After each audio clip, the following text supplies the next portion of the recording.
We created a demon. Written by The Dark Side of M. Ghosts, demons, lost souls. Not much is known about this, and there's nothing definite. They're nothing more than an unsolved mystery. A mystery many are desperate to solve. And while I don't have all the answers, I do have a theory. Demons can be created, not summoned. Created. To explain this, I need to go back to a little over a decade ago. I was 15 or 16 at the time. I had recently gotten into my first serious relationship. Things moved pretty quickly. And before you know it, we were living together at her parents' house. At first, everything seemed perfect. We'd spend hours just sitting around, listening to music, smoking weed, and talking about anything that popped into our minds. You know, basic young love shit. But after a while, something became apparent. This girl was trouble. She'd get angry when I tried to hang out with my friends. People I known for years. And people I saw as brothers. And being the naive, love-struck idiot I was at the time, I went along with it. I pretty much cut ties with the two best friends I ever had. But she wasn't satisfied with that. Soon enough, she'd get angry and jealous when I tried to hang out with my own family. You're probably wondering what any of this has to do with anything. But trust me, I'm getting to that. What I'm trying to say is that what I thought was the best thing that had ever happened to me soon turned into an incredibly toxic relationship. And eventually, a nightmare. Skip forward a couple months. We pretty much spent our days arguing about the smallest things. We never got physical with each other, but I can't say there wasn't any violence. We'd yell, throw things, threaten to leave each other, that sort of stuff. Like I said, toxic. Now, skip forward a couple more months. This is when things started to get weird. We live on a dirt road, about 10 miles from the nearest city. Not many neighbors, and the ones that were around pretty much kept to themselves. So, we were pretty much isolated. We had one of those big shed type things in the backyard. The ones they built with doors and windows, to kind of have the appearance of a small house. Being the rebellious teenagers we were, that's where we'd spend most of our time, as far away from the adults as we could. We absolutely loved it. Until strange things began to happen. This night started off pretty normal. We ate dinner inside with the family, talked for a bit, then headed out to our paradise. When we opened the back door, we noticed the light in our shed was on. We were sure we'd turn it off, but didn't worry too much about it, as we could both be pretty forgetful at times. So we entered, and did as we always did. Hung out for a few hours before bed. We eventually made our way back into the house, making sure we turned the light off on the way out. The following day, as we headed out, we noticed something off. Well, on actually. But I think you get what I mean. We had one of those electronic keyboards in the shed. One of those things you get as a gift, interest change, and you never touch it again. It had the preset tracks you could use to sort of play along to.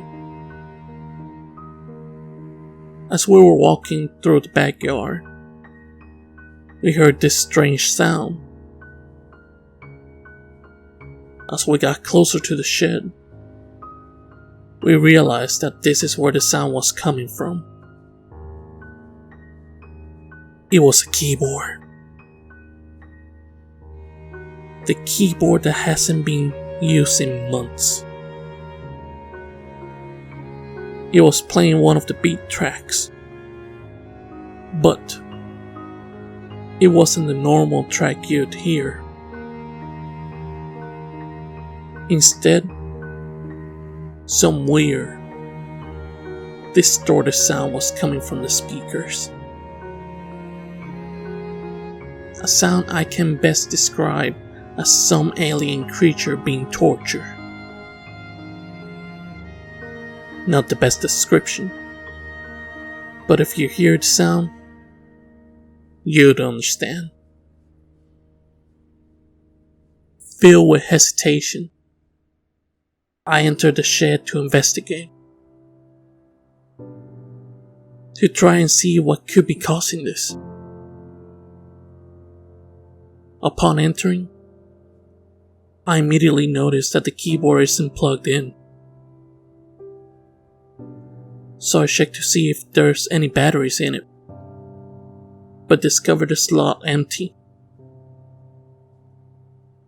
Unable to figure out what's causing this, and with this bizarre, terrifyingly annoying sound blaring through my head, I picked up the keyboard from its stand and slammed it to the ground. This didn't appear to harm the keyboard itself, but the sound had finally stopped. Now, able to hear my thoughts, I began to try to figure out what could have caused this. I don't know much about electronics, or the way to work it at least, but the only conclusion I had come to was maybe a wiring problem had caused the keyboard to act in such a strange way. However, It hadn't been plugged in months. There couldn't possibly still be power running through its veins. So, we debunked that and decided to just go back inside. That night, I laid awake in bed, trying to come to some logical conclusion. Something that will explain what had happened. But I couldn't. There wasn't a reason. There was no logical explanation. Still, my mind raced with every possibility. Eventually, I gave up, rolled over, and even tried my best to forget about the strange occurrence. I finally get to sleep around 2 a.m. But that sleep was short-lived. I awakened around 3:30. I'm not exactly sure what woke me, but as I opened my eyes, everything felt strange. Not like a dream, but the room itself, the air, the atmosphere, it was all off. I can't explain the feeling, but it was incredibly unsettling and unlike anything I'd ever felt.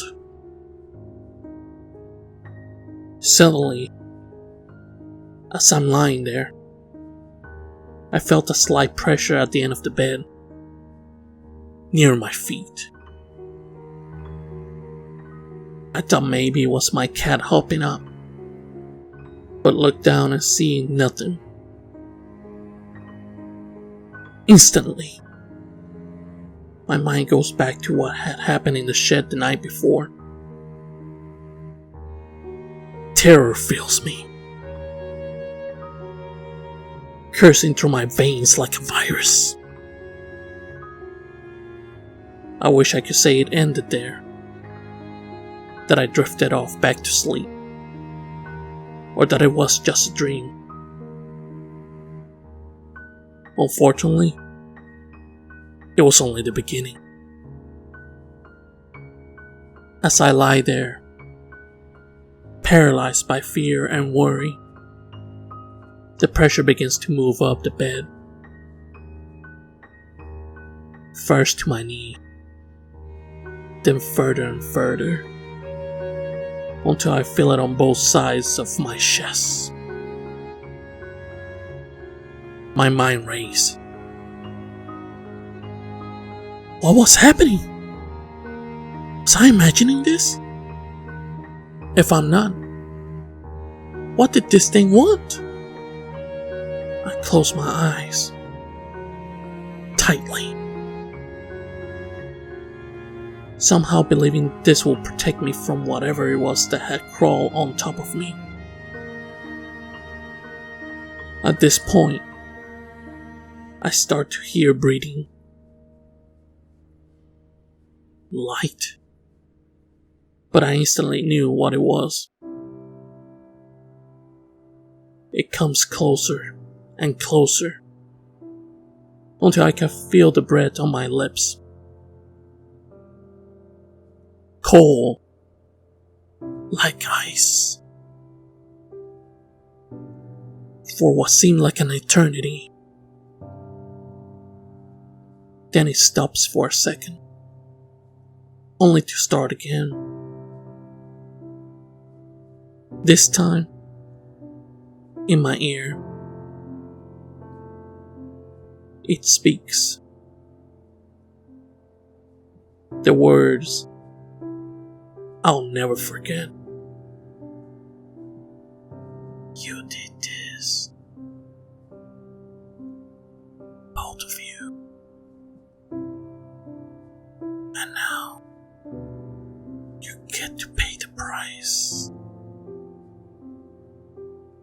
After that, I remember nothing. I awakened the next morning. For a brief moment, it was like any other day. I thought of what I make for breakfast, taking my dog for a walk, conversating with my then girlfriend's parents. Then, I remember the event that had occurred in the shed. The invisible force that had terrified me to the point of paralysis. Although I knew what had happened, I had hoped it was all just some extremely vivid dream. But upon going back into the bathroom to brush my teeth and looking in the mirror, something caught my eye. On my neck, a rash. Red, reaching across my throat. Upon further inspection, though, I realized it was no mere rash. This was a handprint on my neck. I didn't understand. I had been confronted by whatever this was last night, but I don't remember it ever touching me. As I returned to my bedroom to tell my girlfriend what I had discovered, I hear talking coming from the room. When I open the door, I find her standing beside the bed, mumbling something under her breath.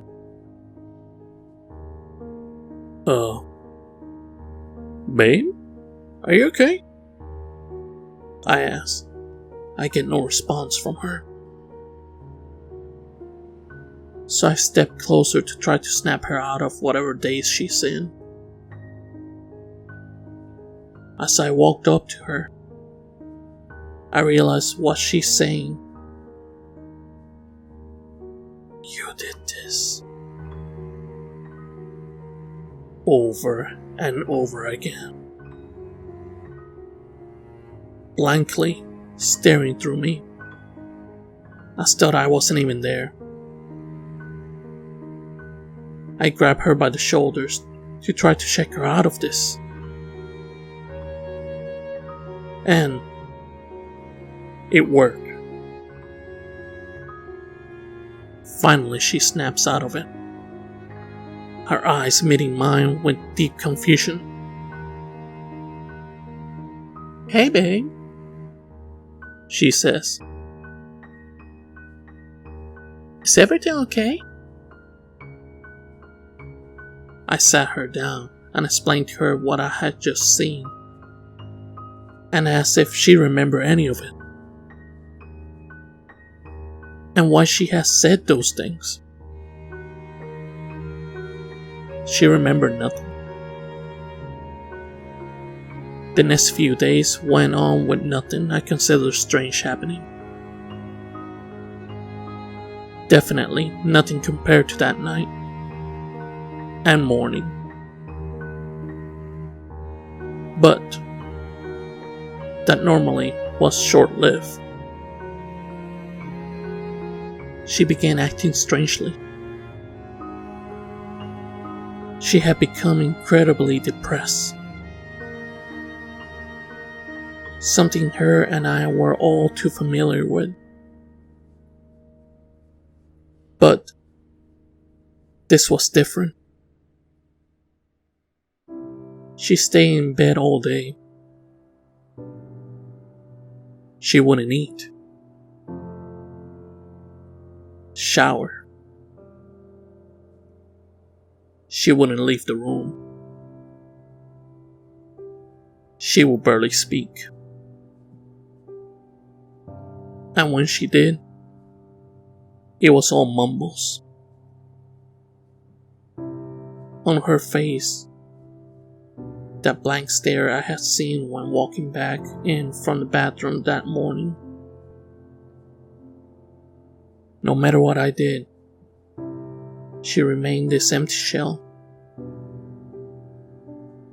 Overall, our relationship was shit. But still, I hated seeing her like this. And eventually, I couldn't do it anymore. I began sleeping on the living room couch and spending most of my days outside, either sitting on the porch or walking. I checked in from time to time to make sure she was okay, if that's what you want to call it. But day after day, it was the same. She'd eat a little every day, after her father threatened to send her to a mental institution. Just enough to keep her sustained. Barely. But everything else stayed the same. She wouldn't speak, wouldn't watch TV or play video games like she normally do. She'd just sit there. One morning, after about 2 weeks of sleeping on the couch, I awakened to her standing over me. "Hey, can we talk?" I was startled, but this was the first time she had spoken to me in weeks, so I accepted.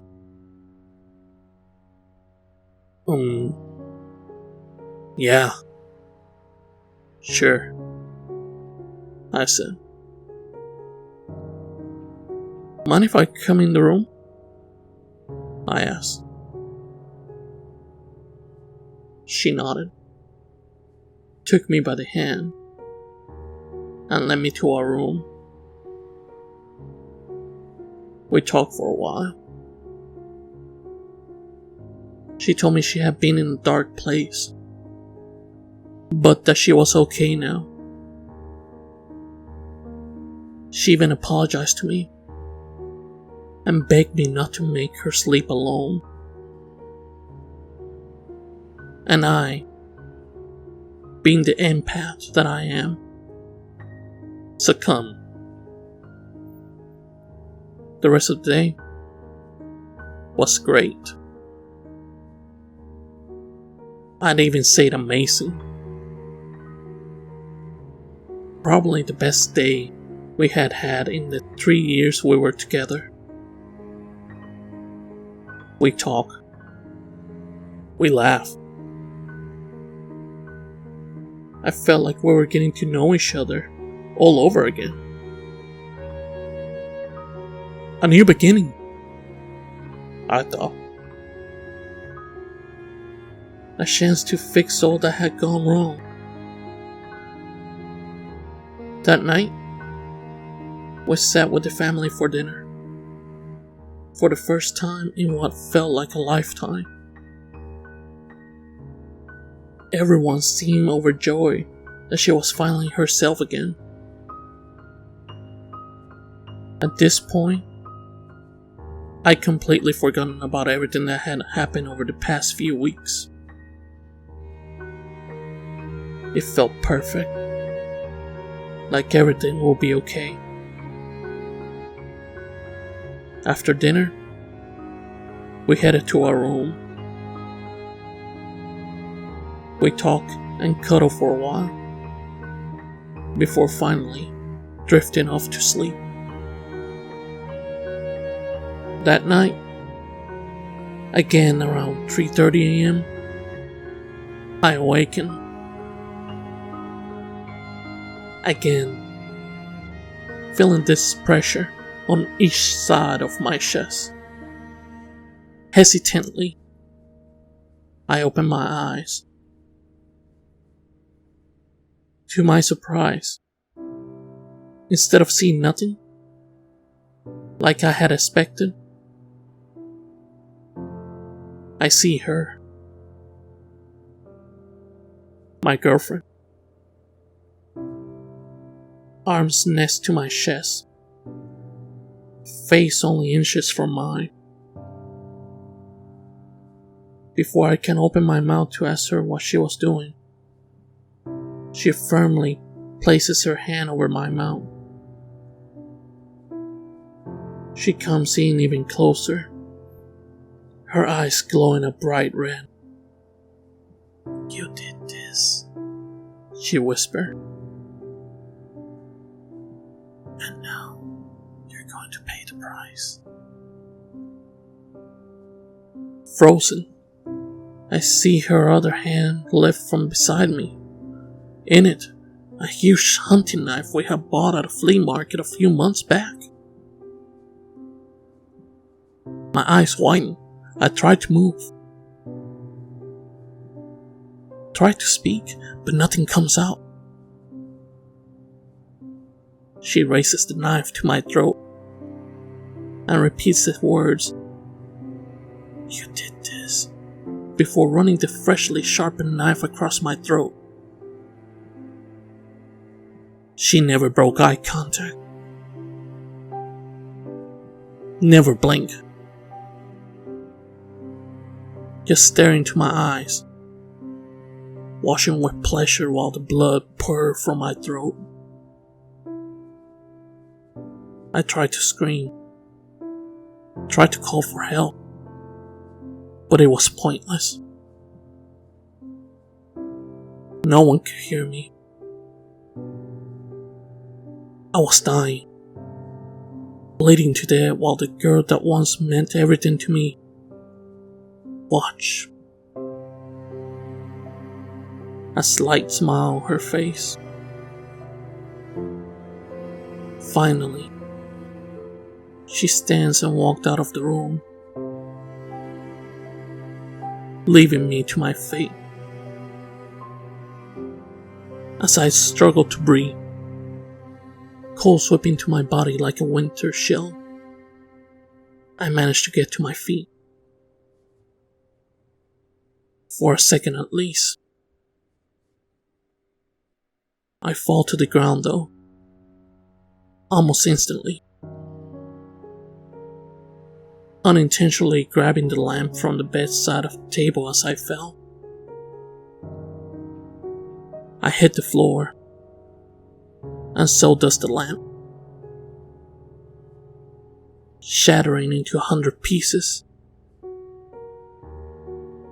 I tried to get to my feet once again, holding my left hand to my throat, trying to preserve whatever blood still remains in my body. But it's no use. I fall again. And again. And again. Until finally everything goes black. The coal gone. My fear gone with it. This is the end, I think to myself. And that's the last thing I remember. I awakened the next day in a hospital. Beside me, my girlfriend's mother sat. "How are you feeling?" she asked me in a concerned tone. "Where am I asked. "What happened? What? You're in the hospital," she interrupts. "Sarah attacked you last night. But luckily, we got you here when we did. Apparently, she had been awake at the time I was attacked and heard the thud of me falling and the shattering of the lamp. Upon walking out of the room, she discovered Sarah in the living room, covered in blood, writing something on the wall. They made eye contact for a moment before Sarah, or whatever was left of her, ran out of the front door. She then found me, bleeding out on the floor. If it weren't for the fact that she had medical training as a nurse, I wouldn't be here today. Sarah's parents had lived in that house for over 30 years and never had anything happen they would consider strange. All of the anger, hate, resentment, sadness we had towards each other, I believe that somehow created a demon, or some sort of angry spirit. I'm sure it sounds crazy, but all of that negative energy, constant in one place, and those 3 words, "You did this," I can't say for sure, and I don't have any signs to back up my theory, but I believe this is what happened. It's been over 10 years, and Sarah was never found. I thought I'd live a good life now, happily married to an amazing woman, with 3 beautiful children. That night, those events, they still haunt me. Every night, in my dreams, I relive the nightmare that was once my life. Seeing her face over mine, feeling the blade running across my throat, the blood gushing from my body. This is my curse. And that's the story. If you like this story, go visit The Dark Side of M on YouTube. I'm gonna leave a link for the channel at the bottom. Go ahead and check it out. They do wonderful narrations. Go and check it out. If you like the story, leave a like and a comment. You can also subscribe if you want to hear more. And like always, I see y'all on the wasteland.